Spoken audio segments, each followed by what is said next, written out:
Welcome to Module 1. In this module, what we're going to do is get an introduction to case research, and we will begin with this section, which is an overview of the different types of cases, because I think it's important to have an understanding of that before we focus on case research. Then the next component of the module will be a component on complexity, because you'll find complexity is a theme that moves throughout the entire module and indeed throughout the entire qualitative research module. And then finally, we'll look specifically at research cases in a little bit more detail and see what some of their characteristics are. In this presentation, what we'll do is we'll first talk about research cases. Then we'll talk a little bit about some of the different types of teaching cases. And then when you reach the quiz, we'll give you some sample case scenarios, and we'll ask you to identify what type of case you think it would be most suitable for. We'll begin by talking about research cases, and research cases typically have the objective of telling a story about cause and effect.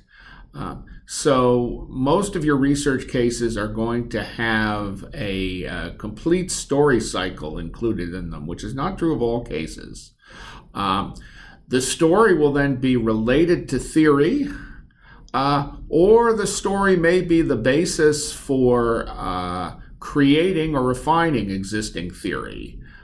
So there's always theory associated with a research case. There are a variety of different research case designs, and we will be going over each of those in the case research design module. There is a single case design where the entire research project revolves around a particular case study. There are case replications where two or more cases are essentially treated like separate experiments as part of the research project. And then there are what I call pattern case designs, where you have a collection of case studies and you're interested in the patterns they produce. And sometimes if you have enough of them, you may even be able to do some quantitative analysis on them. Research cases have a number of distinct characteristics. The first of these is referred to as triangulation. And the big advantage research cases have over many other research methods is that you can incorporate all sorts of different types of data into a research case, and you can perform analysis in many different ways. You can incorporate multiple investigators. You can even look at multiple theories. This gives research cases a flexibility that is significantly greater than many other qualitative research techniques. Another distinguishing factor of research cases is their strong tie-in to theory. This doesn't really distinguish it from other types of qualitative research, but it does tend to distinguish it from many types of teaching case studies. And so research case studies can be used to explore new theory, or to confirm or provide counterexamples to existing theory. And as we'll talk about in a later presentation, R.K. Yin, who is sort of the guru of case studies, thinks it's very important to realize that cases are more like an experiment than a sample. And so as a consequence, even one experiment can demonstrate that there's a problem with a theory, and an experiment can also help illustrate the power of a particular theory. And these are the types of things that cases are very good at. The final thing about case studies, where they're really not different from other types of qualitative research, is that there are very many journals that publish sort of standard experimental and empirical research that will also publish case studies. So research case studies tend to end up in the same type of research journals that other forms of qualitative research will be published in. While teaching cases may have a lot of features in common with research cases and often result from many of the same research activities, they are nevertheless different in their interpretation. And there are a variety of different types of research cases. Discussion cases are case studies that tell a story typically without an end. In other words, it focuses on an unmade decision, and it is that decision that forms the basis for class discussion. And there can be long cases, much like the ones that Harvard Business School puts out, which can often be 20 or 30 pages, or you can have shorter cases. But in each case, they present a detailed context without identifying what the decision maker actually did. Now, another type of case is example case. And example cases tell stories of cause and effect, much like research cases do, but typically they're not tied to theory in the same way. So an example case is just a good story.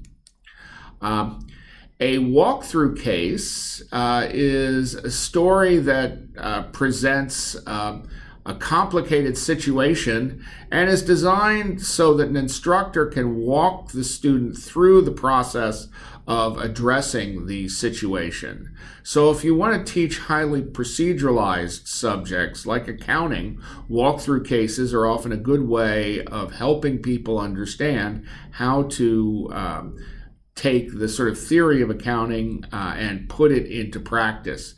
Or, if there's no theory involved, just how to handle complicated situations. Exercise cases, the last type of teaching case we'll talk about, are really a lot like walkthrough cases, except they're designed so that the person analyzing the case can do it on their own without the intervention of an instructor.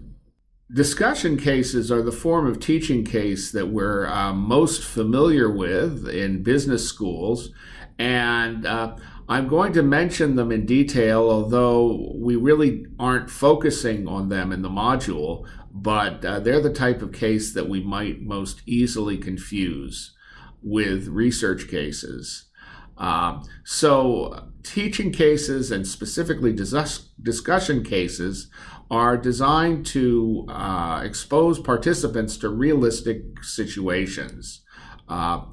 They're intended to encourage higher orders of learning. There's rarely a right answer to these things, and what we're really looking at from students is the quality of their analysis rather than the specific answer they come to, and how they sort through all the data in the case to decide what's relevant and what isn't relevant. They provide a structured forum for exchanging the experiences of participants. When I teach a discussion case to undergraduates, a lot of time is spent just explaining the context. When I use the same case for my DBA students, I can kind of sit back and the students will talk about their own experiences in similar contexts, which can be a very powerful learning tool since we tend to learn best from our peers. A typical discussion case in business is open. It has more than one solution likely. It is authentic, which means that it's based on real-world field research. And this is where there's a tremendous amount of overlap between the discussion case and the research case. Discussion cases tend to be very detailed. It's not unusual to have a 10 to 15 page body of the case and then a number of exhibits which provide data that was received from the organization or site that was being studied. And most importantly, they focus on a decision that needs to be made. So it's not a complete decision. It doesn't tell you what happened. It's really designed to discuss what decision to make. And this is a very big difference between discussion cases and research cases. So here are the highlights of this brief presentation on types of cases. First, all cases tend to tell a story about a unit of analysis.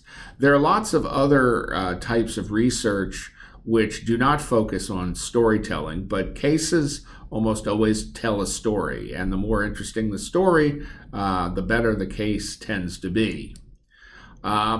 Research cases focus on the story of cause and effect and can use tools like triangulation to try to provide evidence of causality, which is very, very hard to get when you're only using statistical tools. Research cases are built around relevant theory. You'll almost never see a research case that does not have some sort of theory associated with it, although in some cases, the case writer may be the one proposing a theory after the case has been related. Teaching cases are used for educational purposes. That should not be surprising. Their name is teaching cases. There are many types of teaching cases, and each one of them can serve useful purposes. Discussion cases, which is the most common type of case you see in business schools, are built around a decision that needs to be made. So while the story they tell may be superficially similar to that of a research case, the discussion case is open-ended with decision that has to be made.